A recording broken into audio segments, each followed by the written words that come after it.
नमस्कार दोस्तों, आप सभी का स्वागत है कॉन्सेप्ट एकेडमी के यूट्यूब चैनल पर।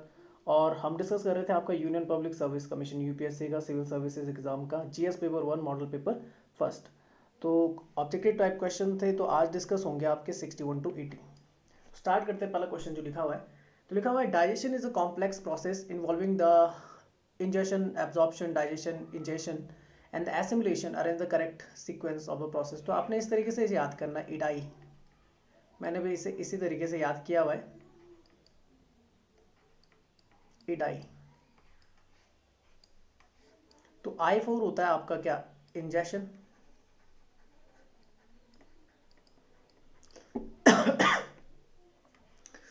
डी मतलब होता है डाइजेशन।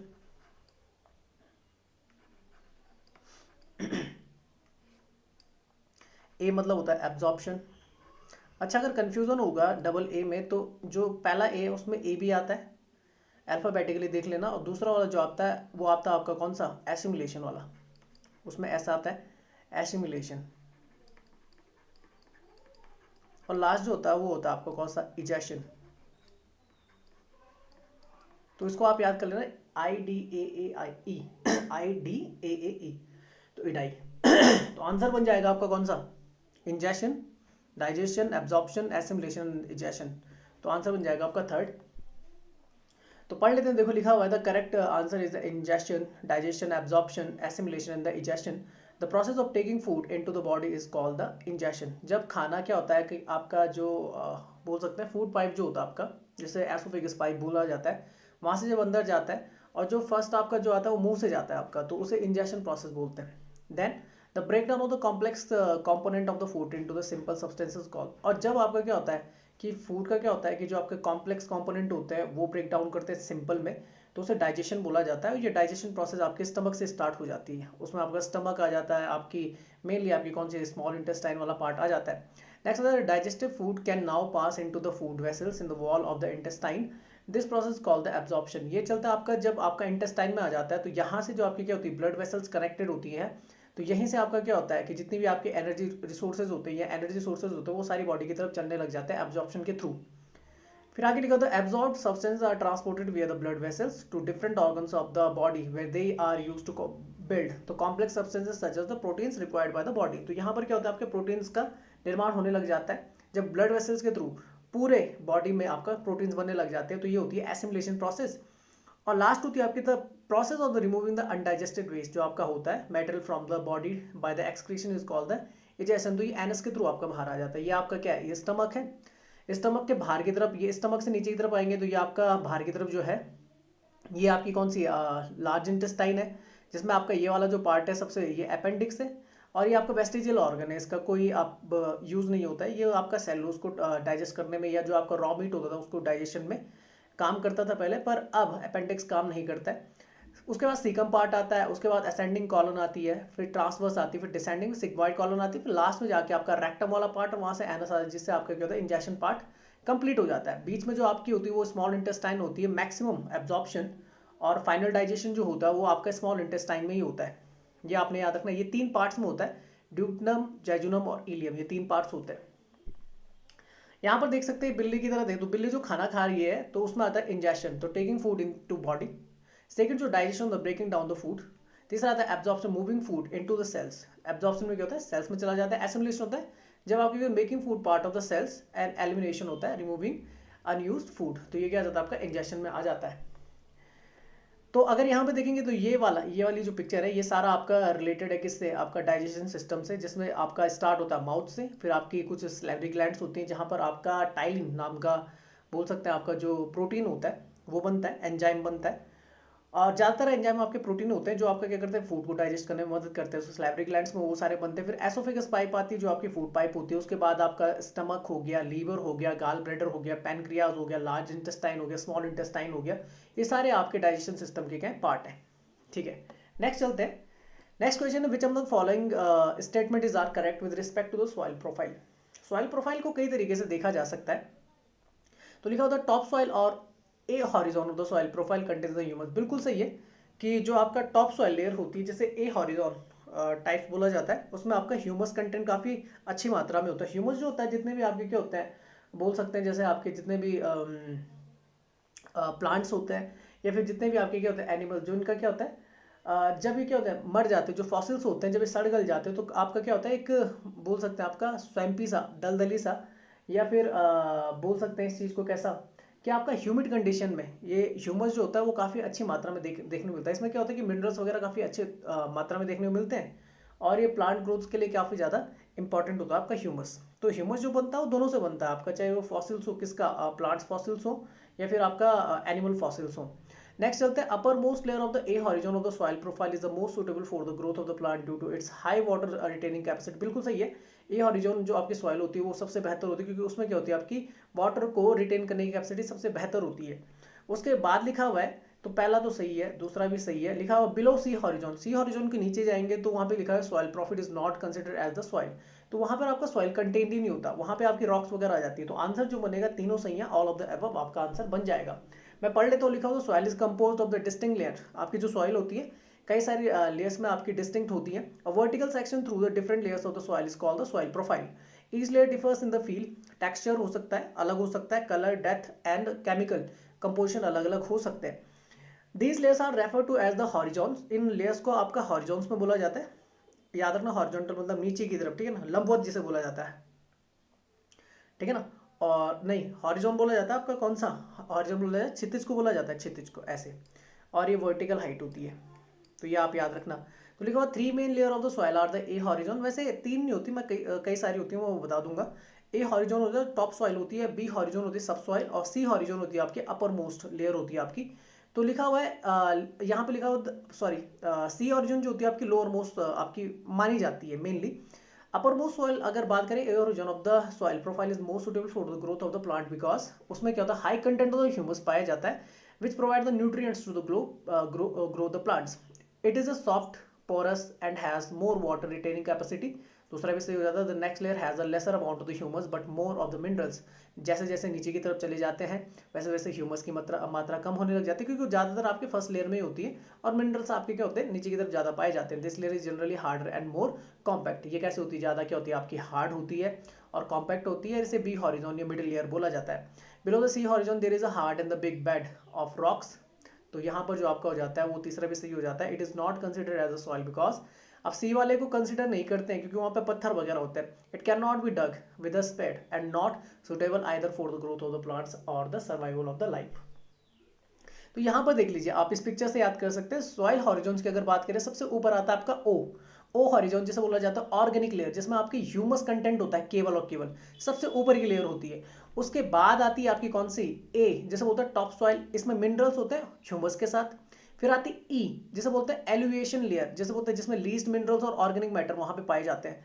फिर आता है आपका बी वाला, जिसमें सब सॉइल होता है, deposited minerals and the metal salt यहाँ पे देखने को मिलते हैं। सी में पैरेंट रॉक होती है, पार्सली वेदर रॉक होती है, और लास्ट में होती है आर, जिसे बोलते हैं बेड रॉक या अनवेदर्ड और द पैरेंट रॉक, इस तरीके की होती है आपकी। तो आपने एक तो याद कर लेना कि ओ, ई और आर याद कर लेना, या फिर ऐसे याद कर लेना, पहले ओ, फिर ए, फिर ई, फिर बी, फिर सी और फिर आर, तो इस तरीके से याद कर लेना। तो ए बी सी ये आपका इस तरीके से चलेगा, फिर ओ ई आर इस तरीके से चलेगा। तो याद कर लेना, याद करना कठिन नहीं है। ऑर्गेनिक लेयर, फिर टॉप सॉइल है, फिर एलिवेशन है, सब सॉइल है, पैरेंट रॉक है, और फिर क्या बेड रॉक है। O A E B C R. Next चलते हैं, तो न्यूट्रिएंट देखेंगे प्लांट ग्रोथ के लिए। तो दो तरीके के आपके न्यूट्रिएंट्स होते हैं, एक होते हैं माइक्रो, एक होते हैं मैक्रो। मैक्रो होते हैं आपके जो इंपॉर्टेंट, तो मोस्ट इंपॉर्टेंट होते हैं, और माइक्रो होते हैं जिनकी कम जरूरत होती है। कुछ होते हैं आपके जैसे नॉन मिनरल न्यूट्रिएंट्स होते हैं, जो क्या होते हैं कि प्लांट्स को मिल जाते हैं कहाँ से, आपके एटमोस्फेयर से। लिखा हुआ है जैसे आपका कौन सा, कार्बन, हाइड्रोजन, ऑक्सीजन। तो लिखा हुआ generally available in to plant in the sufficient quantity through the air and the water. तो कार्बन, हाइड्रोजन और ऑक्सीजन, ये तीनों मिल जाते हैं। अगर मैं यहाँ पर बात करूँ तो यहाँ पे प्राइमरी मैक्रोन्यूट्रिएंट्स लिखे हुए हैं, जो मिट्टी को जरूरत होती है, जिनमें नाइट्रोजन और आपका फास्फोरस और पोटेशियम आ जाता है। जैसे आपने सुना होगा कि एनपीके जो आपका फर्टिलाइजर्स होते हैं वो किस मात्रा में आपका मिट्टी के अंदर होने चाहिए, तो 4:1 के रेशियो में होने चाहिए। तो नाइट्रोजन, फास्फोरस और पोटेशियम आ जाता है। उसके अलावा आपका आता है फिर माइक्रोन्यूट्रिएंट्स आते हैं, जिसमें आपके सेकेंडरी माइक्रोन्यूट्रिएंट्स आते हैं, कैल्शियम, मैग्नीशियम एंड सल्फर। उसके अलावा जो बहुत कम मात्रा में चाहिए होता है, nickel, iron, manganese, zinc, copper, boron, molybdenum और क्लोरीन। नेक्स्ट चलते हैं। नेक्स्ट क्वेश्चन लिखा हुआ है, which among the following statement is are correct with respect to the part of the flower. The carpel is stalk like structure and gives the support to the anthers. Anthers को जो आपका support देता है वो filaments देते हैं, और ये आपका मेल सेक्स ऑर्गन होता है, एंथस वाला जो पार्ट होता है। All petals of the flowers are called the sepals, तो ये भी आपका गलत है। सेपल्स अलग पार्ट होता है, पीटल अलग पार्ट होता है, तो आंसर जो बनेगा नॉन ऑफ द अबव बनेगा। मैं बाई डायग्राम आपको समझा दूंगा, पहले पढ़ लेते हैं। तो स्टेमन के बारे में बात करें तो मेल रिप्रोडक्टिव पार्ट है of the flower are called the stamens. It consist of the anthers and the filament. अब एंथर को जो सपोर्ट देता है वो फिलामेंट देते हैं। Anther produces the pollen grains, इसमें क्या होता है पॉलन ग्रेन्स होते हैं, और फिलामेंट जो होता है stalk like structure and give the support to the anthers. Carpels की अगर बात करें ये फीमेल रिप्रोडक्टिव पार्ट है, और इसमें स्टिग्मा, स्टाइल और ओवरी तीनों देखने मिलती है। ओवरी सबसे इनर वाला पार्ट होता है जहां पर आपकी क्या होती है ओव्यूल प्रोडक्शन होता है, या सीड्स यहाँ पे बनते हैं, contain ovule that develop into the seeds. Style बीच वाला पार्ट होता है, ट्यूब ऑन जो आपका ट्यूब लगी होती है top of the ovary connecting ovary to the stigma. ये क्या करता है स्टिग्मा को कनेक्टेड करता है। स्टिग्मा पार्ट कौन सा होता है जो पॉलन को रिसीव करता है, ये पॉलन्स है ना जो आपका एंथस होते हैं।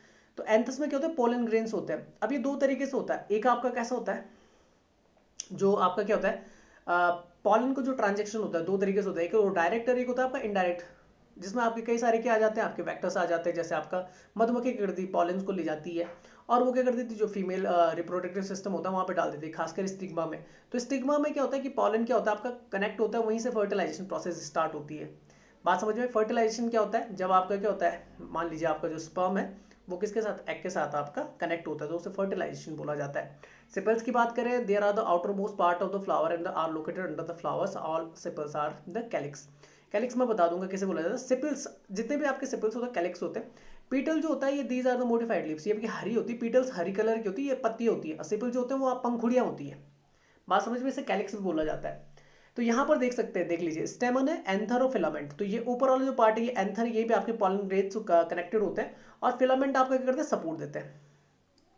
वहीं अगर फ्लावर में दूसरे बोल सकते हैं अगर आपका दोनों तरीके के अगर कैरेक्टर शो करता है मेल भी और फीमेल भी, तो फीमेल में देखेंगे तो कार्पेल होता है, उसमें स्टिग्मा, स्टाइल और ओवरी होता है। तो ओवरी तो अंदर की तरफ होते हैं जहाँ पे आपके ओव्यूल प्रोड्यूस होते हैं जो बाद में जाके सीड्स बनेंगे। बीच में आपकी एक ट्यूब होती है जिसे स्टाइल बोला जाता है जो कनेक्ट करती है स्टिग्मा से, और ये स्टिग्मा क्या करता है यहाँ से पॉलिन्स को, मान लीजिए यहाँ पे मधुमक्खी बैठी, यहाँ से उड़ा के यहाँ पर बैठ गई, तो पॉलिन्स क्या होंगे यहाँ पर कनेक्टेड हो जाएंगे आपके स्टिग्मा से, और फिर यहाँ से जैसे कनेक्टेड होंगे फर्टिलाइजेशन प्रोसेस स्टार्ट हो जाएगी और सीड्स बनना स्टार्ट हो जाएगा।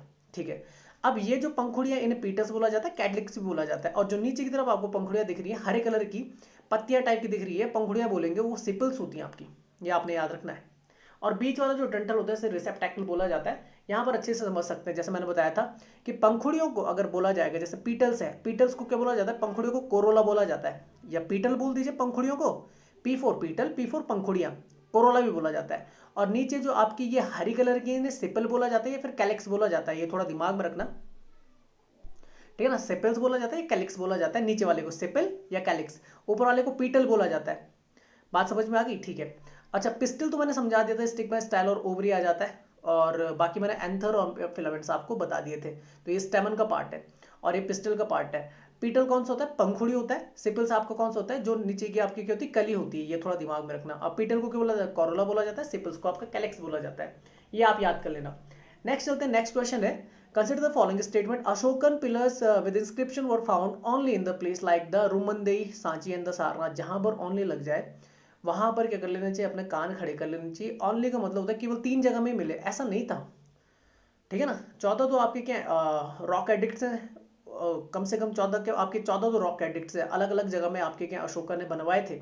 खरोष्ट लिपि में लिखवाए थे, अरमाइक में लिखवाए थे, ब्राह्मी में लिखवाए थे, और बोल सकते हैं तो इन सारी लिपि में उन्होंने लिखवाया था, जो स्क्रिप्ट्स होती हैं उनमें लिखवाया था। तो ऑनली लिखा हुआ है तो ये आपका गलत हो जाता है फर्स्ट वाला।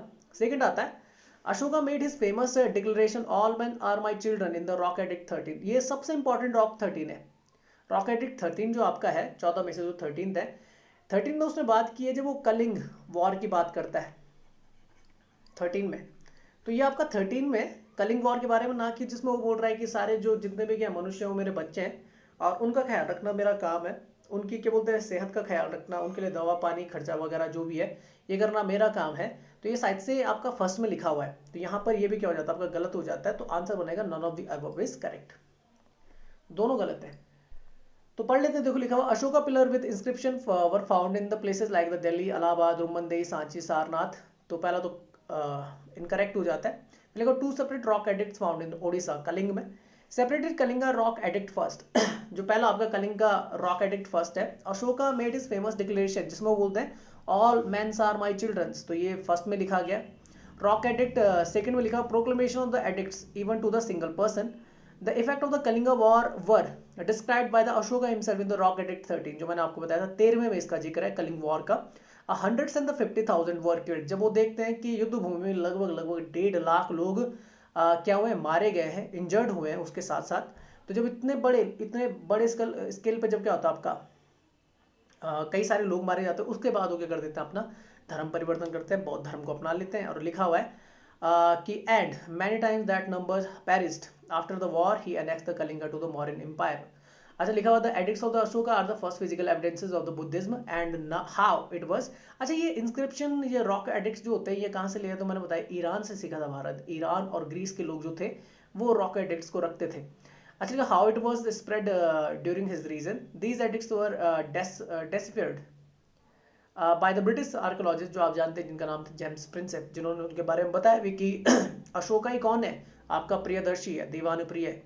The edict are divided into, अब पिलर एडिक्ट्स हैं 7 के आसपास है, मेजर रॉक एडिक्ट्स ये 14 के आसपास है, जिसमें से 2 आपके कलिंग में सेपरेटेड है, और माइनर कुछ आपके माइनर रॉक एडिक्ट्स हैं। तो ये आपने याद रखना है। इस पिक्चर में आप देख सकते हैं पिलर एडिक्ट 7 हो गए, मेजर रॉक एडिक्ट्स आपके 14 + 2 16 हो गए, और 2 सेपरेटेड है, कौन से, कलिंग वाले, फर्स्ट और सेकंड वाला। माइनर रॉक एडिक्ट आ गए टोटल 6। ये कुछ एडिक्ट्स हैं जो आपको स्क्वायर में दिख रहे हो, मेजर रॉक एडिक्ट्स है। एक आपका कालसी उत्तराखंड में भी है, और जो आपका ट्रायंगुलर शेप में पिलर एडिक्ट्स है, और जो आपका वाइट स्क्वायर में वो माइनर रॉक एडिक्ट्स है। और बाकी टेरिटोरियल लिमिट्स है किनकी, अशोक की। तो अशोक का जो शासन था वो अफगानिस्तान से लेकर बिल्कुल, अगर साउथ का जो पार्ट है भारत का उसे छोड़ दे तो पूरा म्यांमार तक कनेक्ट होता था। ये आपने याद कर लेना है। अच्छा, नेक्स्ट क्वेश्चन होता है consider the following statement regarding the food chain. In the grazing food chain the primary source of the energy living plant biomass. In the detritus food chain the source of the energy is the dead organic matter. बिल्कुल सही है कि डेट्रियस food में आपके decomposers आते हैं, ये बिल्कुल क्लियर है, डिकम्पोज जो आपके करते हैं। और ग्रेजिंग में आपके कौन से आ जाते हैं, जब आपके कौन सा आता है, प्राइमरी जो आपके क्या होते हैं, प्रोड्यूसर होते हैं, सॉरी जो आपके प्राइमरी नहीं बोलेंगे, प्रोड्यूसर होते हैं। तो ये भी आपका सही है, और आपका सेकंड भी सही है, तो आंसर बन जाएगा बोथ फर्स्ट एंड सेकंड। पढ़ लेते the consumer which start the food chain. अगर कंज्यूमर स्टार्ट करते यूटिलाइजिंग द प्लांट और the plant part of their food constitute the grazing food chain. Grazing मतलब जैसे ये प्रोड्यूसर्स आ जाते हैं, प्लांट आ जाते हैं, उसके बाद प्राइमरी कंज्यूमर जैसे आपके हार्बिवोरस आ जाते हैं, गाय वगैरह खरगोश वगैरह आ जाते हैं। उसके बाद आपके सेकेंडरी कंज्यूमर जो होते हैं स्मॉल कार्निवोरस आ जाते हैं, जैसे सांप वगैरह आ जाते हैं। उसके बाद आपके एपेक्स प्रेडेटर आ जाते हैं, जिन्हें बोला जाता है टर्सरी कंज्यूमर, लार्ज कार्निवोरस होते हैं जो इन्हें भी खा जाते हैं। तो ये आपने याद रखना है। अच्छा, लिखा हुआ है the food chain begin from the green plant at the base and the primary consumer is the herbivore. The detritus food chain start from the dead organic matter of decaying the animal and the plant bodies. अब देख लो, जब ये मरेगा ना, कौन सा, जो आपका टर्सरी लार्ज कार्निवोरस होता है, ये भी तो मरेगा। तो अब मान लो इसे मारने वाला कोई नहीं है, ये क्या हो जाएगा, स्वतः ही खत्म हो जाएगा। जब अपनी आयु क्या कर देगा, कंप्लीट कर देगा, तो ये क्या हो जाएगा, डिकम्पोज स्टार्ट, इसमें बैक्टीरिया वगैरह लग जाएंगी, वो से क्या कर देंगे, चट कर देंगे। तो ये होता है डिकम्पोज करना। तो like consumed by the micro organism and then the detritus feeding organism called the detrivorous or the decomposer and other predators. The distinctions between these two food chains is the sources of the energy for the first level consumers. The two food chains are linked. दोनों आपके connected है, क्योंकि इसके बाद आपके decomposers आ जाते हैं। वो डिकम्पोज होकर क्या होता है, मिट्टी में मिल जाते हैं, फिर आपके क्या होता है, फिर से प्रोड्यूसर प्लांट आपके क्या होने लग जाता है, ग्रो होने लग जाते हैं। The initial energy source of the detritus food chain is a waste material and the dead organic matter from the grazing food chain. तो आपका बिल्कुल जो आपका क्या होता है, ग्रेजिंग के नीचे जो आपका स्टार्ट होता है वो कौन सा होता है, आपका डेट्रिटस ही होता है। ये आपने याद रखना है। यहाँ पे आप समझ सकते हैं, देखो सबसे नीचे कौन सा है, डिके डेट्रीवोरस है। बात समझ, जो हाइड्रोट्रॉप का काम करते हैं। उसके बाद आपके ऑटोट्रॉप्स आते हैं, जैसे प्लांट आगे जो आपके प्रोड्यूसर्स होते हैं। उसके बाद आपके हेट्रोट्रॉप्स फिर से आते हैं, जिसमें आपके कार्निवोरस आ जाते हैं, जिसमें आपके प्राइमरी आ जाते हैं। जैसे पहले तो कौन सा, कार्निवोरस नहीं, पहले आपके हार्बिवोरस आते हैं, जिसमें आपके कौन कौन सा आ जाता है, खरगोश, गाय, जो क्या करते हैं, घास वगैरह, घास पत्ती वगैरह खाते हैं। फिर आपके कौन आते हैं, कार्निवोरस, प्राइमरी प्रेडेटर्स आ जाते हैं, सेकेंडरी आ जाते हैं, इस तरीके से आ जाते हैं। और इसी तरीके से कई चीज़ों से कनेक्टेड होते हैं, फिर उसे फूड वेब बोलते हैं। तो फूड चेन में क्या होता है कि एक जैसे आपके क्या होता है, एक जैसा आपका फूड चेन चलता है। तो देख रहे हो आप लोग, जैसे यहाँ पर देखो कि डिकम्पोजर्स के बाद ही आपका, तो डेट्रीवोरस के बाद ही आपका क्या लगता है, ग्रेजिंग वाला पार्ट लगता है। तो ये देखो प्रोड्यूसर है, घास होगी, उसके बाद ये जो आपका कौन है, ग्रास होपर है, उसको किसने खाया, ये सेकेंडरी कंज्यूमर फ्रॉग ने खाया। उसको किसने खाया, आपका टर्सरी कंज्यूमर सांप ने खाया। फिर उसके बाद कौन था, फाइनल कंज्यूमर था, वो कौन था आपका बाज, उसने खा लिया। फिर वो मर गया तो वो क्या हो गया, डिकम्पोज हो गया, उसे कौन सपाचट कर गया, फंगस वगैरह या माइक्रो न्यूट्रिएंट्स होते हैं वो खत्म कर गए। इसी तरीके से कई सारी फूड चेन से मिलकर आपका क्या बनता है, फूड वेब बनता है। तो ये आप कंफ्यूज मत हो जाना। अच्छा, इकोलॉजिकल अगर पिरामिड की बात करें, तीन तरीके के होते हैं। एक होता है आपका पिरामिड ऑफ एनर्जी, ये आपने याद रखना है। एक होता है आपका पिरामिड ऑफ बायोमास, और एक होता है आपका पिरामिड ऑफ नंबर। तो एनर्जी और नंबर का सेम ही चलता है। ये एनर्जी वाला जो होता है, ये याद रखना आपने, ये हमेशा सीधा होता है, हमेशा सीधा होता है एनर्जी वाला। और जो नंबर वाला होता है वो हमेशा ही सीधा होता है, मतलब ये हमेशा अपराइट डायरेक्शन होंगे, क्वेश्चन पूछा जाता है। और बायोमास वाला दोनों होता है, अपराइट भी होता है और इन्वर्टेड भी होता है, मतलब सीधा भी होता है उल्टा भी होता है। उल्टा कौन सा होता है, एक्वेटिक लाइफ वाला, बायोमास में देखा जाता है जब। अच्छा, ये एनर्जी वाला किस तरीके से काम करता है, तो 10% लॉ पे काम करता है कि अगर कोई चीज़ 100% पे है प्रोडक्शन स्केल पे, तो जो एनर्जी आपकी सेकंड लेवल पे जाएगी वो केवल 10% ही जाएगी। कितनी जाएगी, 10%। तो 10%, फिर यहाँ पे कितना 1% है, फिर कितना 0.1%। तो ये एनर्जी को शो करता है। नंबर, पिरामिड ऑफ नंबर के दिखाता है कि अगर नीचे कई सारे आपके क्या है जानवर, मान लीजिए ग्रास है और उसकी कितनी वेराइटीज है, लगभग मान लो 1.5 लाख के आसपास है, तो ऊपर आपकी कम होती चली जाएगी, 20,000 इस तरीके से, मतलब कम होती चली जाएगी। मान लो कि 10,000 थे नीचे, फिर 1,000, तो नंबर ऑफ इसी तरीके से आपको डिक्रीमेंट देखने को मिलता है। मतलब जो आपका पॉपुलेशन साइज होता है ऊपर की तरफ जाने पे क्या होता है, डिक्रीज होता है, और एनर्जी साइज भी आपका ऊपर जाने पे क्या होता है, डिक्रीज होता है। अगर टेरिटोरियल की बात करेंगे तो वहां पर क्या होता है कि आपका जो बायोमास जो लेवल होता है वो क्या होता है, ऊपर जाने पे डिक्रीज करता है। एक्वेटिक में आपका उल्टा होता है, नीचे जाने पे डिक्रीज करता है। तो यहाँ पर देख लीजिए बायोमास एनर्जी, ये ठीक है।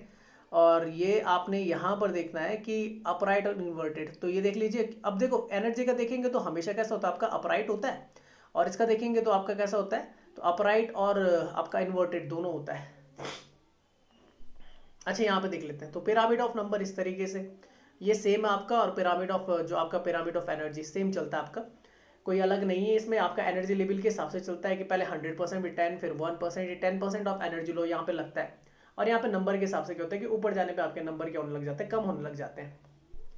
अच्छा, फिर आता है पिरामिड ऑफ बायोमास। तो दो होते हैं, एक्वाटिक लाइफ का चलता है, एक टेरेस्ट्रियल इकोसिस्टम चलता है। एक्वाटिक का उल्टा चलता है और टेरेस्ट्रियल का सीधा चलता है। यहाँ से स्टार्ट होता है फाइटोप्लैंक्टन्स, जूप्लैंक्टन्स, फिर हैरिंग्स आ जाते हैं, फिर सी लाइन्स आ जाते हैं, ये दिखा रखा है। और यहाँ पे ग्रासेस, ग्रास ऊपर, माइस और स्नैक्स यहाँ पर देख सकते हैं आप लोग, देखो। तो ये आपका कौन सा है, ये टेरेस्ट्रियल है, और ये आपका एक्वेटिक है, उल्टा चलता है, बस इतना आपने याद रखना है।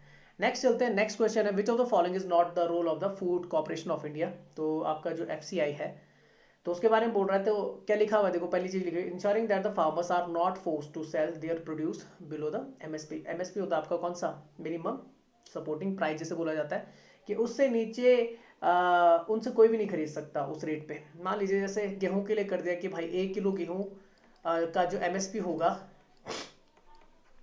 वो आपका कितना होगा, मान लीजिए 10 रुपये, मान लो एक 10 रुपये, तो 10 रुपये से नीचे कोई भी नहीं खरीदेगा। या अगर देखो कोई भी, अगर मान लीजिए ये किसी के पास जाता है, कोई भी प्राइवेट फर्म है उसके पास जाता है, प्राइवेट फर्म तो क्या करता है, अगर मान लीजिए प्राइवेट फर्म 10 रुपये से कम में खरीदने की कोशिश कर रही है एमएसपी से नीचे, तो फिर फार्मर्स के पास ऑप्शन होता है कि उसे गवर्नमेंट को क्या कर दे, सेल कर दे। गवर्नमेंट को क्या कर दे, सेल कर दे। तो गवर्नमेंट कितने रुपए में ले लेगी, 10 रुपये में ले लेगी। बात समझ में आई। हाँ, ज़्यादा रुपये अगर मान लो कि प्राइवेट फर्म कितने में ले रही है, 12 रुपये में ले रही है, तो वो बेच सकता है। पर अगर कम में ले रही है तो गवर्नमेंट को सीधे क्या कर सकता है, कॉन्टैक्ट कर सकता है। तो इसके बारे में food corporation of India discuss करता है। नेक्स्ट होता है making the laws related to agriculture credit and indebtedness. तो ये नहीं करता है, आपका लॉ वगैरह नहीं बनाता। Procurement of the buffer stock, buffer stock को क्या करता है, प्रोक्योर करता है, बिल्कुल से बफर समझते हैं ना, कि एक्स्ट्रा जो होता है आपका उसे सेव करता है। तो ये फूड कॉर्पोरेशन ऑफ इंडिया का काम है। Setting of the purchase centre to buy the produce from the farmers, बिल्कुल सही, परचेज सेंटर आपके क्या करता है, बनाता है। तो लिखा था food corporation of India is an organisation under the government of India. It was set up under the food corporation act. ये आपने याद रखना है कि आपका 1964 में एफसीआई आपका फॉर्म हुआ था by the food corporation act 1964। की ऑब्जेक्टिव क्या है भाई फूड कॉर्पोरेशन ऑफ इंडिया से, तो insuring that the farmers are not forced to sell their produces या produce below the MSP by the providing the effective price support operation, setting up the purchases center to buy the produce from the farmers, distribution of the food grains throughout the country for the public distribution system, maintaining a satisfactory level of the operational and the buffer stock of the food grains to ensure the national food security. फिर लिखा हुआ है जैसे भारत के buffer stock, मतलब जैसे भारत के पास अगर मैं बोलूँ तो भारत के पास लगभग लगभग अगर भारत 1 साल या 2 साल नहीं भी अगर उगाता है किसी प्रकार का अनाज, तो तब भी क्या कर देगा, अपनी जनता का पेट पा सकता है। तो बफर स्टॉक इस तरीके से देखा जाता है। आगे लिखा to intervene the market of the for the price stabilisation. The headquarter कहाँ पे आपका, न्यू दिल्ली में, और ministry of consumer affairs, food and the public distribution के अंतर्गत ये आपका आता है। यहाँ से मुझे एक चीज़ याद आई कि आप जानते हैं कि लगभग अभी जुलाई में क्या होता है कि आपकी कैबिनेट रिसफल हुई थी, कई सारे मंत्री आपके चेंजेस हुए। तो एक बार पढ़ लेते हैं। जैसे नरेंद्र मोदी जी के पास तो वही आपका जो होता ही है प्राइम मिनिस्टर के पास की पर्सनल पब्लिक ग्रीवेंसेस, पेंशन उनके पास है, एटॉमिक एनर्जी स्पेस हो गया, पॉलिसी इश्यू हो गया आपके, पोर्टफोलियो वगैरह हो गया। किसी भी अगर मिनिस्टर के पास नहीं है कि कोई उसका कोई मिनिस्टर नहीं, तो वो किसके पास चला जाता है, डायरेक्ट आपके प्राइम मिनिस्टर के पास चला जाता है। अगर आपको ये नहीं दिख रहा होगा तो कोई दिक्कत मत लेना, जो पीडीएफ होगा उसमें आप देख सकते हैं जूम करके। राजनाथ सिंह नहीं बदले, वो डिफेंस मिनिस्टर ही रहेंगे आपके। अमित शाह आपके होम अफेयर्स मिनिस्टर और मिनिस्ट्री ऑफ कॉपरेशन, ये इनके पास चले गया नया कॉपरेशन वाला। होम अफेयर्स तो पहले से थे। नितिन जयराम गडकरी की बात करें, रोड ट्रांसपोर्ट एंड हाईवेज है। निर्मला सीतारमन की बात करें तो finance and the corporate affairs उनके पास है। सुब्रमण्यम जयशंकर की अगर बात करें तो एक्सटर्नल अफेयर्स मिनिस्टर है। नरेंद्र सिंह तोमर एग्रीकल्चर और फार्मर वेलफेयर बने रहेंगे। अर्जुन मुंडा ट्राइबल अफेयर्स के बने रहेंगे। स्मृति ईरानी आपकी वुमेन एंड चाइल्ड डेवलपमेंट की है। पीयूष गोयल की अगर बात करें, रेल मिनिस्ट्री उनसे हटा दी गई है। कॉमर्स एंड इंडस्ट्रीज में वो पहले से थे। और commerce, consumer affairs, food and the public distribution जिसकी मैं बात कर रहा था अभी, तो उसके मिनिस्टर कौन है आपके, पीयूष गोयल है। और इसके अलावा मिनिस्टर ऑफ टेक्सटाइल, जो पहले स्मृति ईरानी के पास थी शायद से, हाँ टेक्सटाइल पहले उनके पास थी, अब पीयूष गोयल के पास आ गई है। धर्मेंद्र प्रधान की बात करें तो इनका प्रमोशन हो गया भाई, इनको क्या बना दिया गया, तो निशंक जी की जगह आए ये, और ये एजुकेशन मिनिस्टर हो गए। स्किल डेवलपमेंट एंटरप्रेन्योरशिप भी यही रहेंगे। प्रहलाद जोशी हैं, तो इनके पास पार्लियामेंट अफेयर्स पहले से था, कोल एंड माइंस पहले से थी। नारायण तातू राणे, तो इनको micro small and medium enterprises दिया गया। पहले ये किसके पास था, ये आपका नितिन जयराम गडकरी के पास था। नारायण राणे जी के पास ही चले गया आपका एमएसएमई। फिर आता है सर्बानंद सोनोवाल, तो ये आपके असम के मुख्यमंत्री थे, पूर्व मुख्यमंत्री रहे, तो उनके पास पोर्ट शिपिंग एंड वाटरवेज चले गया। इसके अलावा आयुष मिनिस्ट्री भी इन्हीं के पास है। अब मुख्तार अब्बास नकवी की बात करें तो माइंड अफेयर्स इनके पास है। वीरेंद्र कुमार की बात करें तो इन्हें सोशल जस्टिस इंपावरमेंट दिया गया इस बार। गिरिराज सिंह की बात करें तो इनके पास रूरल डेवलपमेंट और पंचायती राज गया है। ज्योतिरादित्य सिंधिया जो आपके पहले कांग्रेस में थे, ये इन्हें सिविल एविएशन का मिनिस्टर बनाया गया। रामचंद्र प्रसाद सिंह, तो इनको स्टील का बनाया गया। अश्विनी वैष्णव की बात करें, रेलवे इन्हें दिया गया, ये आपने याद रखना। कम्युनिकेशन हो गया, इलेक्ट्रॉनिक्स एंड इंफॉर्मेशन टेक्नोलॉजी इनके पास है, जो रविशंकर प्रसाद के पास हुआ करता था। नेक्स्ट चलते हैं तो पशुपति कुमार पारस, इनको फूड प्रोसेसिंग इंडस्ट्रीज दी गई है। गजेंद्र सिंह शेखावत जल शक्ति बने रहेंगे। किरण रिजिजू की बात करें तो लॉ एंड जस्टिस इन्हें दिया गया। राजकुमार सिंह की बात करें तो उनके पास मिनिस्ट्री ऑफ पावर दिया गया और रिन्यूएबल एनर्जी इनके पास है। हरदीप सिंह पुरी की बात करें तो हाउस एंड अर्बन अफेयर्स उनके पास पहले था, पर उन्हें जो नया दिया गया वो पेट्रोलियम एंड नेचुरल गैस दिया गया, जो पहले धर्मेंद्र प्रधान के पास था। मनसुख एल मांडविया के पास पहले port shipping and the waterways था, इनको दे दिया गया भाई आपका क्या, हेल्थ एंड फैमिली वेलफेयर, ये आपने याद रखना। हेल्थ मिनिस्टर ये हैं आपके नए, ये इंपॉर्टेंट है, आपने याद कर लेना। भूपेंद्र यादव की बात करें तो environmental, forest and the climate change इनके पास दिया गया। लेबर एंड एम्प्लॉयमेंट भी इनके पास है, पहले संतोष कुमार गंगवार के पास हुआ करता था labour and employment. Mahendra Nath Pandey की बात करें तो हैवी इंडस्ट्रीज हो गई। पुरुषोत्तम रूपाला की बात करें तो fisheries, animal husbandry and daring इनके पास है। जी किशन रेड्डी की बात करें तो कल्चर, टूरिज्म और डेवलपमेंट इनके पास चले गया है, पहले किसके पास था, प्रफुल्ल पटेल के पास था। अच्छा, अनुराग सिंह ठाकुर आते हैं, तो इनको भी भाई आईवी मिनिस्ट्री दी गई, यूथ अफेयर्स और स्पोर्ट्स इनको दे दिया गया। पहले ये किसके पास था, किरण रिजिजू के पास था, तो इनका भी प्रमोशन किया गया। पहले ये आपके क्या थे, आपके बोल सकते हैं आपके जो आपके क्या होते हैं, कैबिनेट मिनिस्टर होते हैं। उसके अलावा कौन से होता है यार ये, हाँ मिनिस्टर ऑफ स्टेट थे किसके, पहले थे ये फाइनेंस के। तो अनुराग कश्यप ये कहाँ से आते हैं, अनुराग ठाकुर आते हैं आपके कहाँ के, हिमाचल प्रदेश से। उसके अलावा राव इंद्रजीत सिंह को आपका मॉस्पी दिया गया है, ये आपने याद रखना है। जितेंद्र सिंह है तो इनको इंडिपेंडेंट चार्ज दिया गया साइंस एंड टेक्नोलॉजी का। बाकी आप मिनिस्टर ऑफ स्टेट क्या कर लेना, एक बार पढ़ लेना। चलिए नेक्स्ट चलते हैं। नेक्स्ट क्वेश्चन है, which among the following statement is correct? A convex lens is used by the people suffering from the myopia. गलत है। मायोपिया के लिए जो यूज होता है वो कौन सा होता है, कॉनकेव होता है, तो ये तो गलत हो गया। People suffering from the hypermetropia using the con, उल्टा है, यहाँ पे कॉनकेव यूज नहीं होता भाई, यहाँ पे क्या होता है, कॉन्वेक्स यूज होता है। The cylindrical lens is used by the people suffering from the astigmatism, बिल्कुल सही है, ये आपका थर्ड वाला बिल्कुल यहाँ पे सही हो जाता है। चलो देख लेते हैं, पढ़ लेते हो। तो लिखा हुआ है astigmatism the defect arises due to the difference in the radius of the curvature of the cornea in the different planes. इसके लिए कौन सा लेंस यूज करते हैं, सिलिंड्रिकल लेंस यूज किया जाता है, ये आप याद कर लेना। मायोपी के लिए कौन सा होता है आपका, तो ये आपका इसे बोलता है नियर साइटेडनेस बोला जाता है इसे, ये आप याद करना मायोपिया को। तो उसमें दूर की चीज आपको दिखाई नहीं देती, इसमें कौन सा लेंस यूज होता है, कॉनकेव, जिसे बोलते हैं डाइवर्जिंग लेंस।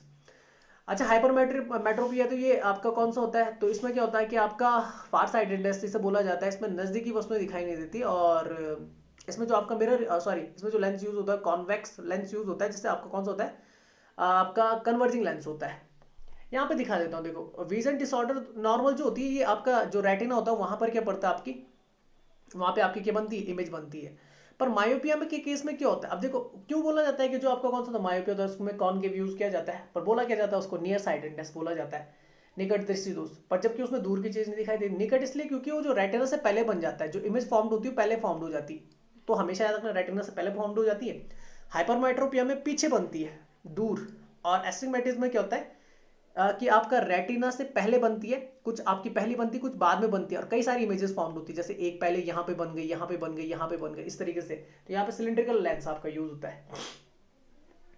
अच्छा तो मायोपिया मैंने बता दिया आपको, हाइपरमेट्रोपिया भी बता दिया, या फिर हाइपरोपिया भी बोला जाता है, एक प्रेस बायोपिया भी होता है। ये क्या होता है कि जो आपकी सिल्ड्री मसल्स होती है ना, जो लेंस के, ये जो लेंस है यहाँ पे सिल्ड्री मसल्स होती हैं, तो बुढ़ापे जैसे जैसे क्या आता है, बुढ़ापा आने लग जाता है, ये आपकी क्या होने लग जाती है, वीक होने लग जाती है, सिल्ड्री मसल वगैरह वीक होने लग जाती है। तो इससे क्या होता है कि आपका दोनों तरीके की आपकी जो विजन होता है वो कैसा होने लग जाता है, वीक होने लग जाता है। तब यहाँ पे आपका कौन सा बायफोकल लेंस यूज करते हैं, जिसमें नीचे की तरफ तो कौन सा होता है आपका कॉन्वेक्स लेंस होता है, और ऊपर की तरफ कौन सा होता है आपका कॉनकेव लेंस होता है। अच्छा नेक्स्ट चलते हैं, which of the following script were written from the right to left, जो आपके राइट से, राइट होता है इस तरफ, लेफ्ट होता है इस तरफ, तो राइट से लेफ्ट की तरफ, तो एक तो आपने पढ़ी हुई इंडस वैली सिविलाइजेशन जो आपकी पढ़ी नहीं गई थी, ठीक है ना, पढ़ी नहीं जा सकी थी, तो वो कौन सी थी, बोस्ट्रोफिटॉन थी। पर अगर बाद की बात करें जो पढ़ी गई थी, जो हिस्टोरिक एरा में फॉल करता है आपका, तो वो थी आपकी कौन सी, खरोष्टी। कौन सी थी, खरोष्टी। ब्राह्मी जो है कनेक्टेड करती है देवनागरी से, और शारदा भी क्या करती है, कनेक्ट करती है। मतलब ये जो लैंग्वेजेस, ये तीन लैंग्वेजेस जो आपको दिख रही हैं, ये लेफ्ट से राइट की तरफ चलती हैं आपकी, कहां से, लेफ्ट से राइट की तरफ। पढ़ लेते हैं, देखो लिखा हुआ है, the maximum of the language is written in the Brahmi. अब मैंने बताया था अशोक के जो क्या थे, खासकर उत्तर भारत की तरफ चलेंगे तो वहां पे जो मिलता है उत्तर और दक्षिण भारत की तरफ वो ब्राह्मी लिपि में। जबकि अफगानिस्तान की तरफ जाएंगे आप, अफगानिस्तान पाकिस्तान होते हुए, तो इस तरफ जो लिखी गई थी वो किस लिपि में थी, वो थी आपकी खरोष्टी और अरमाइक लिपि में। तो लिखा script such as Devanagari, Tamil, Telugu, Kannada, Odia, eastern Nagari, Assamese, Bengali, etc in India, but Urdu is written in the script from the Arabic.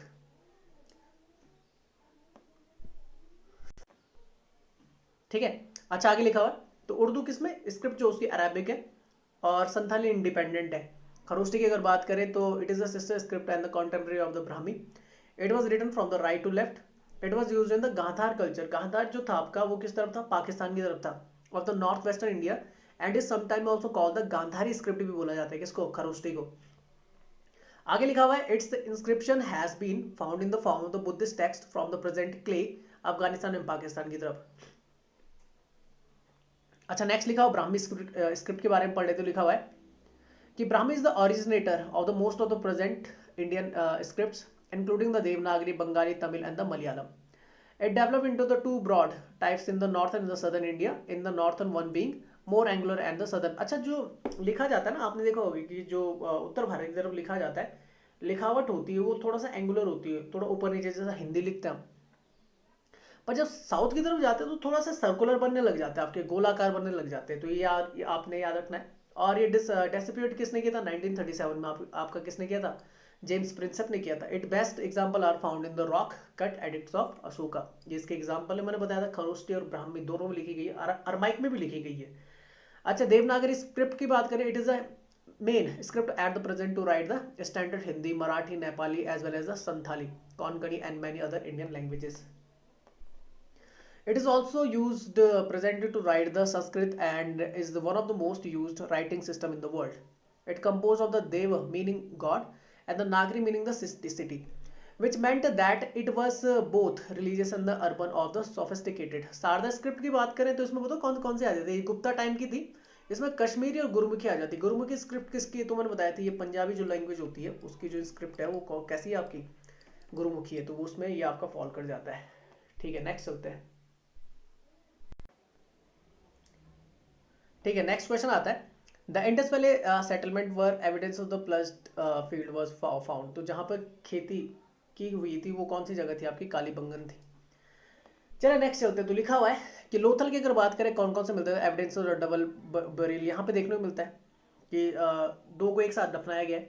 Remains of the rice husk, ठीक है ना, मतलब जो आपकी खेती जो बोल सकते हैं आपका धान होती है उसकी खेती के साक्ष्य मिलते हैं यहाँ पे। एविडेंसेस ऑफ द टेराकोटा हो गई, मिट्टी के बर्तन, figurine of the horse, dockyard, terracotta model of the ship. Lothal वैसे भी क्या था आपका, यहाँ पर देखेंगे तो इंडस वैली सिविलाइजेशन मैच्योर जो आपका फेज था जिस टाइम पे वो सबसे ज्यादा उभरी वो थी 2600 टू 1900 बीसी है आसपास।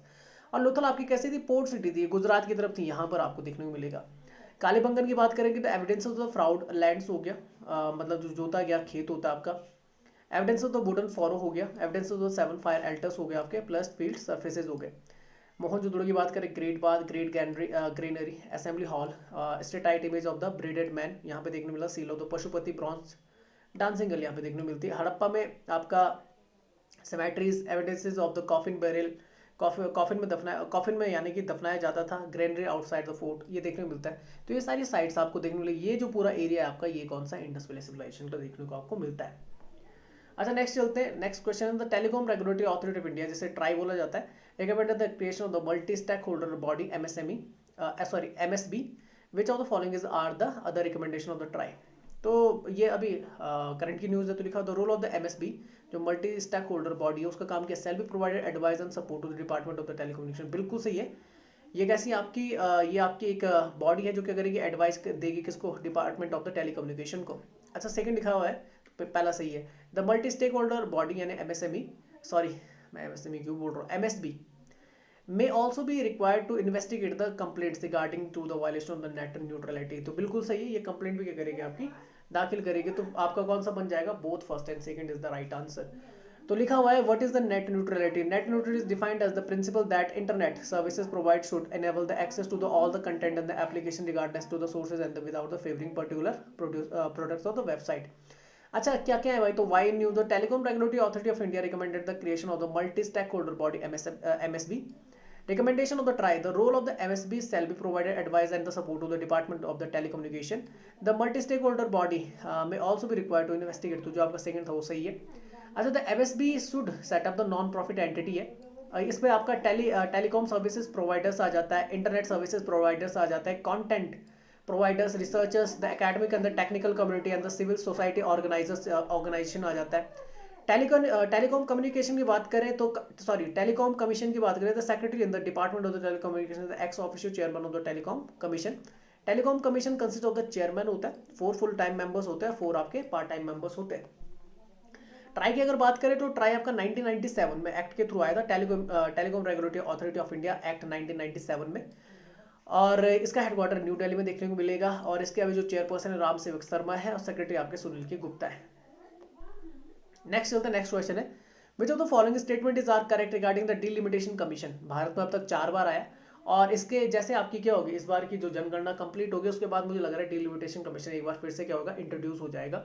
तो लिखा हुआ है, और ये न्यूज़ में क्यों था, ये जम्मू कश्मीर से रिलेटेड है आपका है। और जम्मू कश्मीर का जो डिलिमिटेशन हुआ है ना वो अलग हुआ है, पूरे भारत का अलग है और जम्मू कश्मीर का अलग है। तो लिखा हुआ it will be headed by the former supreme court जज रंजना प्रकाश देसाई। ये किसकी बात किया जा रहा है, जम्मू कश्मीर वाली की बात की जा रही है। तो बिल्कुल सही है। It is created to withdraw the Lok Sabha and the legislative assembly constituents of the union territory of Jammu Kashmir and the north eastern state of, अच्छा उसमें आसाम, अरुणाचल प्रदेश, मणिपुर, नागालैंड भी आते हैं। बिल्कुल सही है, दोनों सही है, बोथ फर्स्ट एंड सेकेंड। तो लिखा the government constituted the delimitation commission constituted in the March 2020 is headed by the former supreme court जज Ranjana Prakash Desai. It was constituted to withdraw, तो वही है आपका कि जम्मू कश्मीर के अलावा आपका north eastern state, Assam, Arunachal Pradesh, Manipur और नागालैंड आ जाएंगे। डिलिमिटेशन होता क्या है, तो process of the fixing the limits of the boundaries of the territorial constituencies in state. क्या करते हैं कि एक स्टेट के अंदर आपकी देखी जाती है, क्योंकि भारत में जो आपका क्या है सीटों का जो आधार है, लोकसभा, राज्यसभा, ये विधानसभा, ये विधान परिषद सॉरी विधानसभा का जो आपका क्या है सीटों का जो आधार है वो जनसंख्या है। और इन जनसंख्या के आधार पर क्या करती है डिलिमिटेशन कमीशन, क्या करती है फिक्स करती है एक पर्टिकुलर एरिया को। ये आपने याद रखना है, सीटों की संख्या बढ़ा सकती है, घटा सकती है, डिलिमिटेशन का काम ये होता है। तो लिखा हुआ है that has a legislative body, it is done to provide the equal representation to equal segment of a population. It is undertaken by the highly powerful commission they are formally known as the delimitation commission और the boundary commission भी इसे बोला जाता है. Its order have the forces of the law and can not be challenge before any court. याद रखना कि इसके अगर इसने कोई निर्णय लेता है तो इसको मतलब इसको कहाँ चैलेंज नहीं किया जा सकता कोर्ट में. डिलिमिटेशन कमीशन की बात करेंगे तो according to the delimitation commission last आया था आपका 2002 में. The delimitation commission appointed by the centre will have the 3 members. Serving of the retired जज ऑफ द सुप्रीम कोर्ट. ये होना चाहिए जो आपका चेयरपर्सन होगा, जैसे मैंने यहाँ बताया किसका नाम लिया, रंजना प्रकाश देसाई का नाम लिया. नेक्स्ट आता है चीफ इलेक्शन कमिश्नर आपका यहाँ पे होता है और the election commissioner nominated by the CEC. और तीसरा होता है आपका स्टेट इलेक्शन कमिश्नर, जो जिस भी स्टेट में करना है आपको. अच्छा 4 हुए तो 1952, 1963, 73 और 2002 आपका लास्ट था. अच्छा अब क्या होगा भाई, आगे देखेंगे तो लिखा हुआ था present delimitation of the parliamentary constituencies within the state has been done on the basis of the 2001 census under the provision of the Delimitation Act 2002. However, the Constitution of the India was specifically amended in the 84th Amendment जो आपका 2002 not to have the interstates delimitation of the constituencies till the 2026. इसमें क्या था कि जैसे लोकसभा में मान लीजिए आपकी लोकसभा में कितने सीट्स हैं, 550 सीट्स हैं, तो इसको बढ़ाया नहीं गया 2002 के बाद से और इसे फ्रीज कर दिया गया था 2026 तक के लिए क्योंकि इतनी सीट थी नहीं. अब आपका जानते हैं सेंट्रल विस्टा प्रोजेक्ट के थ्रू आपका क्या किया जा रहा है, आपका पार्लियामेंट्री हाउस बनाया जा रहा है जिसमें सीट्स काफ़ी ज़्यादा होंगी. तो लिखा हुआ है तो 2026 के बाद क्या कर दिया जाएगा तक फ्रीजर की गई है. आगे लिखा दस द प्रेजेंट कॉन्स्टिट्यूंसीज का out on the basis of the 2000 census shall continue to be in the operation till the 2026 and it will be done on the basis of the population 2021. ये कुछ article था तो मैं इसके बारे में पढ़ लेता हूँ. देखो लिखा recently the delimitation exercise has started in the Jammu and Kashmir. The completion of the delimitation exercise will mark the political process in the Union Territory that has been under the center rule since the June 2018. अब यहाँ पे देखो लिखा ये map है आपका Jammu and Kashmir का जिसमें आपका जम्मू कश्मीर नीचे और लद्दाख किया जाता है आपका यूनियन टेरिटरी जिसमें आपका लेह और लद्दाख दो आपके क्या आते हैं डिस्ट्रिक्ट्स आते हैं. डिलिमिटेशन की अगर बात करें तो यहाँ पर देख सकते हैं आप लोग कि delimitation is the act of the fixing of the redrawing the limits. ये तो मैंने बता दिया, इलेक्शन कमीशन मैंने बता दिया था. यहाँ पर जो चीज़ है देखने लायक मैं यहाँ पर बता देता हूँ आपको. देखो कौन कौन से एम क्या होता है, तो एम मैंने बता रखा है constitutional basis of delimitation. Article 82 आता है the parliament enact the delimitation commission. इसके delimitation act after every census जो भी आपका क्या होता है जनगणना होती है उसके बाद आपका आर्टिकल 82 के बाद बनाया जाता है पार्लियामेंट के थ्रू. आर्टिकल 170 थ्रू 70 ये दोनों याद कर लेना. 82 आपका स्टेट्स में सॉरी सेंटर में और 170 में आपका स्टेट्स आ जाते हैं. ठीक है तो लिखा हुआ है फर्स्ट वाला मैंने बताया था 1951 मतलब डिलिमिटेशन एक्ट आया था 1952 में. उसके बाद आपका 63 73 2002 में आ गया था बाय एक्ट. यहाँ पे लिखा हुआ है there was no delimitation after the 1981 1991. ठीक है ये भी बता दिया था. मतलब आपका जब बीच में आया नहीं तो कोई दिक्कत नहीं है. कंपोजिशन में बताया रिटायर्ड सुप्रीम कोर्ट जज होना चाहिए, चीफ इलेक्शन कमिश्नर होना चाहिए, स्टेट इलेक्शन कमिश्नर होना चाहिए. जम्मू कश्मीर में अलग है, अलग है. देखो यहाँ लिखा हैज़ बीन स्लाइटली डिफरेंट. तो यहाँ पर क्या था देखो लिख सकते हैं. देखो यहाँ पे आया था Kashmir representation of the people act 1957. ये आप याद कर सकते हैं 1957. However the Jammu and Kashmir lot special states was divided into the 2 union territory. Article 370 आपका क्या हुआ था आपका एब्रोगेट हुआ था. उसमें चेंजेस लाए गए थे 5 अगस्त 2019 को. उसके बाद क्या है कि कोशिश कर रही है सरकार की वहाँ पर डिलिमिटेशन किया जाए.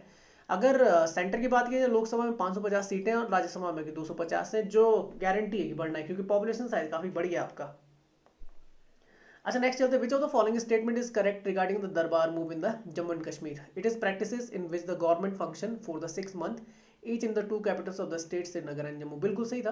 ये दरबार मूव आज से नहीं चल रहा, काफ़ी मतलब कई सालों कई दशकों से या 100 सालों से या बोल सकते हैं कई सौ सालों से आपका चलता हुआ आ रहा है. उस समय महाराजा रणवीर सिंह हुआ करते थे तो उस समय दरबार मूव उन्होंने ये चलाया था कि हर 6 महीने में आपकी क्या हो जाएगी राजधानी चेंज हो जाएगी. जैसे गर्मियों की राजधानी आपकी किसकी बना दी जाएगी, समर कैपिटल आपकी श्रीनगर को बना दी जाएगी और विंटर कैपिटल कौन होगी आपकी जम्मू कश्मीर होगी, सॉरी जम्मू होगा, जम्मू रीजन. और ये किसने चलाया था आपका 19th सेंचुरी में चलाया था महाराजा रणवीर सिंह ने. लगभग 200 साल पहले की बात है. तो आंसर बन जाएगा आपका बोथ फर्स्ट एंड सेकंड. अच्छा इन्हीं के नाम पे जैसे आपका इंडिया में तो क्या चलता अब बाकी रेस्ट ऑफ इंडिया में क्या चलता था आपका अब तक इंडियन पैनल कोड चलता था ना IPC. तो जम्मू कश्मीर में कौन सा चलता था आपका RPC चलता था, रणवीर पैनल कोड. ये आपने याद रखना इन्हीं के नाम पे था. तो लिखा हुआ Darbar move. It is a century old practices in which the government function for the 6 month each the 2 capitals of the state Srinagar and the Jammu. तो पहला सही हो जाता है. The practice was start in the late 19th century of the Ranbir Singh the Maharaja of the Jammu and Kashmir. He used to shift his capital between the Srinagar in the summer and the Jammu in the winter. It was done to escape the extreme weather condition in these places. अच्छा, next आता है कि which of the following statement is are correct regarding the battle of the Haldi Ghati.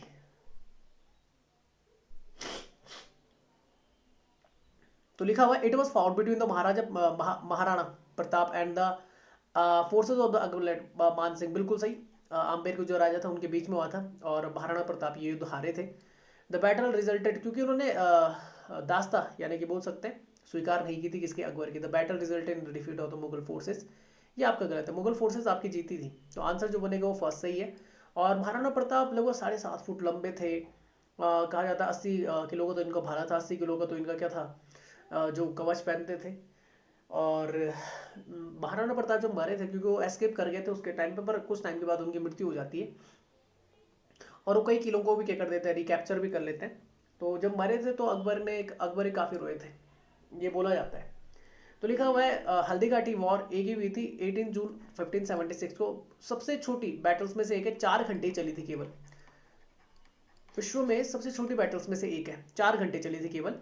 तो between the Rana of the Mewar Maharana Pratap and the Mughal emperor Akbar's forces led by the Man Singh first of the Amber. The Mughal were victorious, तो यहाँ पे आपके मुगल आपके जीते थे। Inflicted significant casualty among the Mewaris, Maharana Pratap के हो गए थे आपके एस्केप हो गए थे, वहां से भाग निकले थे।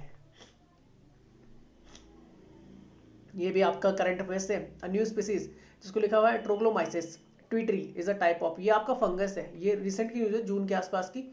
तो ये एक टाइप की फंगस है जिसके बारे में खोज की गई है। तो लिखा हुआ a new species discovered using a Twitter image, it is a type of the parasitic fungus, it belong to an order called the Laboulbeniales tiny fungal parasite that attack the insect of the millipedes, उनको खाता है आपका, ये उन्हें attack करता है। इस तरीके देख लो, ये मई की न्यूज है। तो इसकी जो पहली पिक्चर थी ना वो कहाँ डाली गई, तो दिखा हुआ देखा, Denmark biologist discovered a new parasitic fungus called the Troglomyces twitteri. The fungus has been named after the Twitter as it was discovered on the Twitter. The fungus belong to the order, ये मैंने बता दिया। ठीक है, तो ये आपने याद रखना है, पूछा जा सकता है, इंटरेस्टिंग फैक्ट है। नेक्स्ट चलते हैं।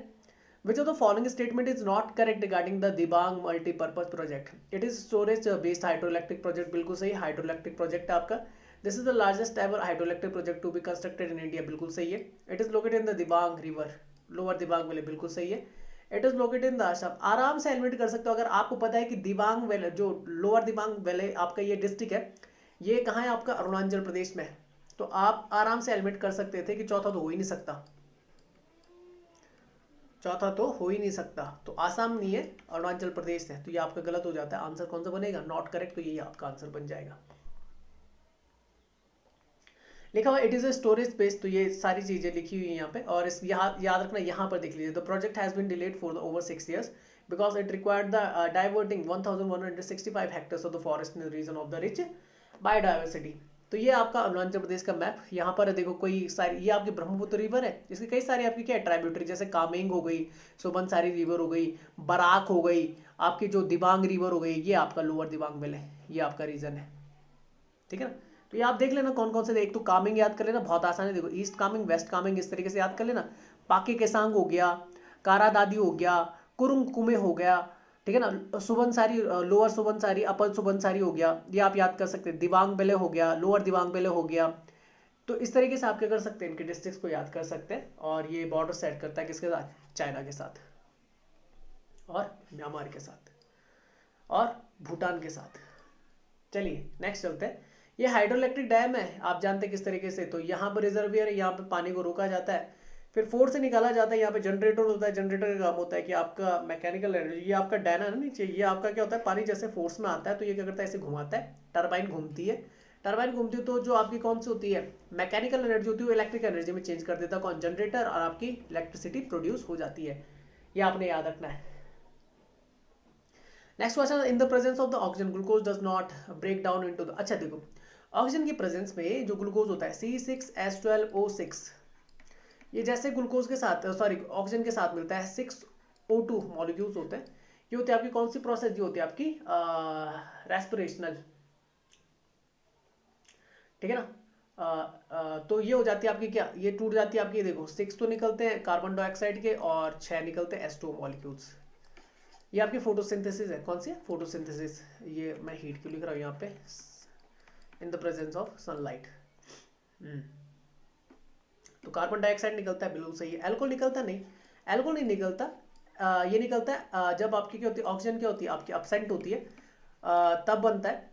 ग्लाइकोलाइसिस प्रोसेस में दो चीज होती है, एक तो लैक्टिक एसिड बन जाता है, वो बनता है आपका किसमें, एनिमल्स में, और एल्कोहल बन जाता है आपका जो C2H5 एथिल अल्कोहल, ये बन जाता है आपका किन में, ये जैसे आपका बोलते हैं ना, जैसे फंगस वगैरह होती है आपकी, ईस्ट वगैरह होती है, उसमें होता है आपका ये।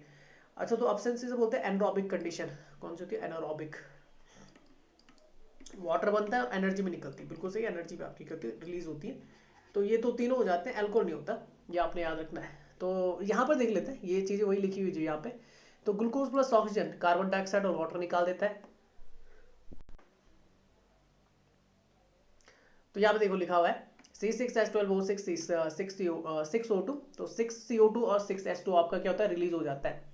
अच्छा, ग्लूकोज क्या होता है आपका लैक्टिक एसिड में चेंज कर सकता है, तो मैंने बताइए एनिमल्स में होता है एनरोबिक कंडीशन है, जब आपका O2 क्या होता है, अपसेंट होता है, और या तो इथेनॉल में चेंज कर जाएगा। तो वो कौन सा होता है आपका, वो होता है जैसे ये एनिमल्स में होता है, और ये किन में होता है आपका, ये आपका ईस्ट वगैरह में होता है। यहाँ पे देख लेते हैं, जब आपका रिलीज होता है तो कितनी एनर्जी बाहर निकलती है, याद रखना, जब आपका सेलुलर रेस्पिरेशन होता है या एरोबिक कंडीशन में होता है, मतलब O2 प्रेजेंट होती है, तब आपके 38 ATP मॉलिक्यूल्स आपके क्या होते हैं, यूज होते हैं, मतलब 38 ATP मॉलिक्यूल जो आपकी एनर्जी करेंसी होती है, एडेनोसिन ट्राइफॉस्फेट, ये निकलता है। पर जब आपका क्या होता है लैक्टिक एसिड, जो आपका एनिमल्स में हम भी आ जाते हैं, ह्यूमंस भी आ जाते हैं, तो लैक्टिक एसिड आप जानते हैं लैक्टिक एसिड कौन सा होता है, जब हम एक्सरसाइज वगैरह करते हैं तो आप देखते होंगे पेन वगैरह होता है उसके बाद, तो वो लैक्टिक एसिड ही होता है, हमारे बॉडी के बनाने लग जाती है लैक्टिक एसिड। इसमें आपकी कितनी एनर्जी रिलीज होती है, तो 2 ATP मॉलिक्यूल्स आपके क्या होते हैं, रिलीज होते हैं। तो ये 38 2 मैंने बता दिए। और ग्लूकोज क्या करता है, जब आपका ग्लाइकोलाइसिस प्रोसेस के थ्रू आपका 2 पायरुविक एसिड क्या करता है, मॉलिक्यूल छोड़ता है, ATP आपका प्रोड्यूस कर लेता है। चलिए आगे चलते हैं। अच्छा, नेक्स्ट लिखा हुआ है, कि एसिटिक एसिड स्पाइनिच में गलत है, स्पाइनिच में नहीं होता। ऑक्जेलिक एसिड विनेगर गलत है, ये आपका उल्टा है, उल्टा। ऑक्जेलिक होता है स्पाइनिच में, एसिटिक होता है विनेगर पे।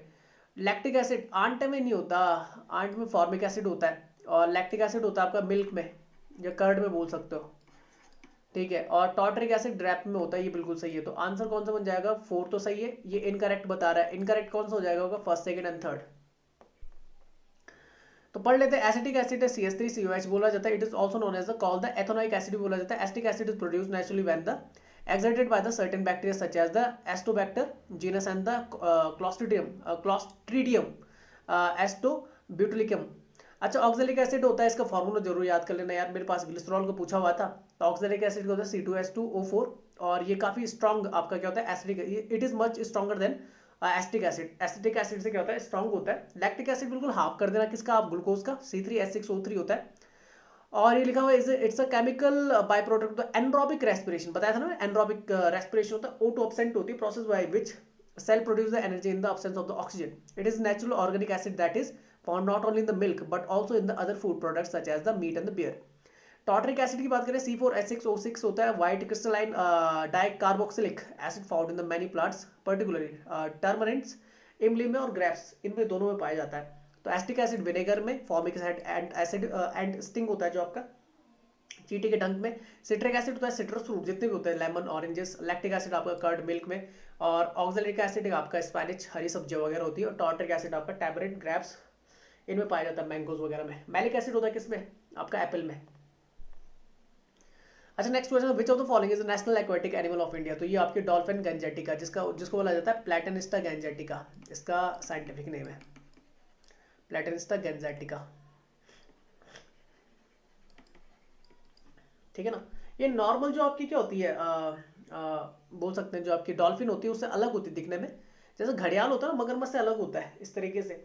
जैसे नॉर्मल आपकी जो होती है उसका मुंह इस तरीके से होता है, कौन, जो आपकी डॉल्फिन होती है इस तरीके से मुंह होता है उसका, आंखें होती है। और एक चीज और याद रखनी आपने, जो ये प्लैटेनिस्टा गैंजेटिका, इसकी एक और पाई जाती है, वो होती है प्लैटेनिस्टा माइनर, वो पाई जाती है इंडस रिवर की तरफ। इसमें क्या होती है, ये लगभग लगभग अंधी होती है आपकी, जो आंखें होती है वो देख नहीं पाती। और ये आपकी कौन सी, ये आपके अल्ट्रासाउंड वेव्स क्या करती है, आपकी एमिट करती है अपने शिकार को पकड़ने के लिए, ये आपने याद रखना है।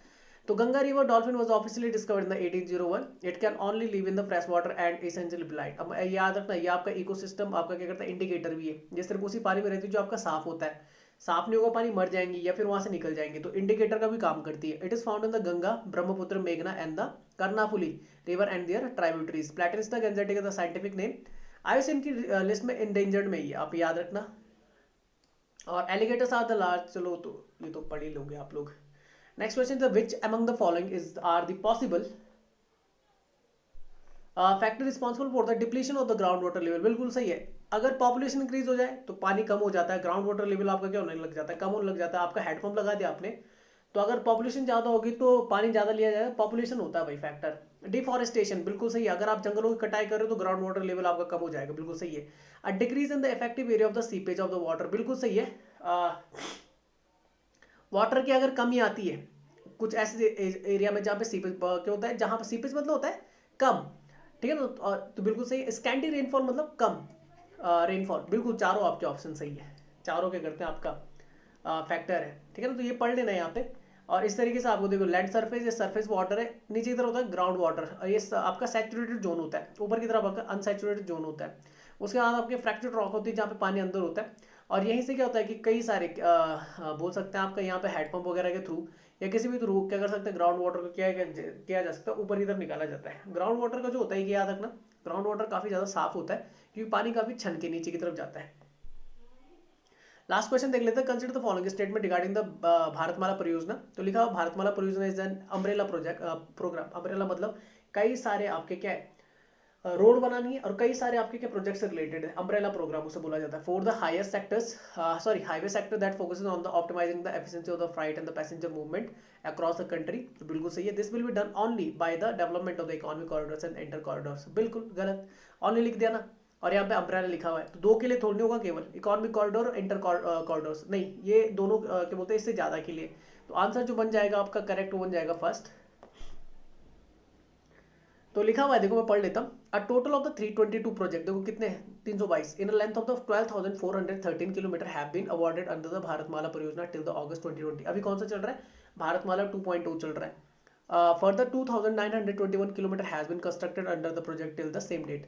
आगे लिखो, Bharatmala Pariyojana is an umbrella programme for the highway sector that focuses on the optimising the efficiency of the freight and the passenger movement across the country. तो पहला सही है।